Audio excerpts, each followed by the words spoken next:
Një banesë gati 100 vjeçare në Shkodër e ndërtuar në vitet 30 që i përket familjes Stankaj po përjeton ditë kritike teksa prej afro 3 muajsh qëndron e pambuluar dhe ekspozuar ndaj rreshjeve. Pamje që vijnë janë dramatike, çfarë bie jashtë depërton brenda.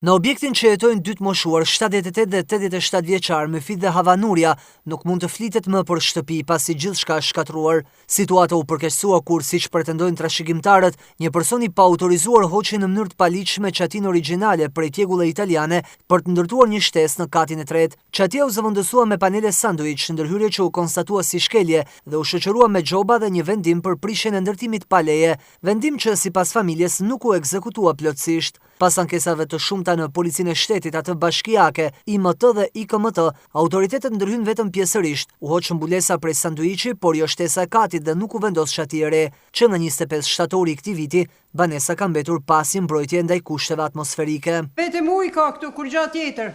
Tan odat janë bëshatis. Për ditë, paktin 5-6 orë, unë.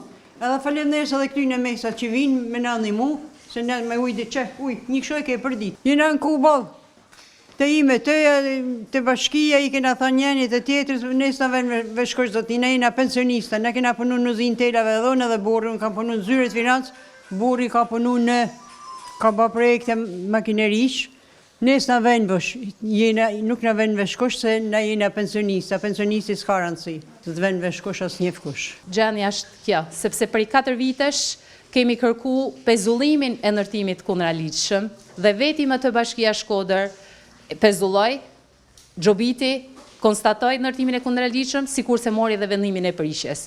Për një viti, vendimi i prishjes nuk u ekzekutu asnjëherë dhe në asnjë shkresë zyrtare nuk kemi kërku prishjen e pullazit, por ndërtimit kundërligjshëm që vazhdon e qëndron këtu lart si për nesh.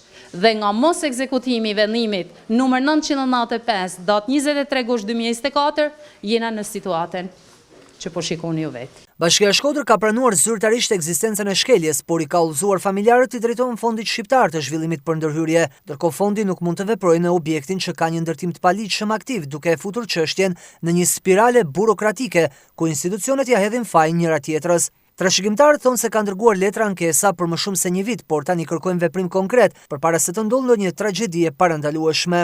Sipas familjarëve, banesa që u konfiskua nga shteti komunist në vitet 45 dhe u përdor për vite si hotel për turistë dhe sportistë, u kthye tek pronarët në vitin 91, pasi ndërhyrje restauruese nga shteti. Pavarësisht vlerës historike, objekti ka mbetur i pabanueshëm dhe pa mirëmbajtje institucionale.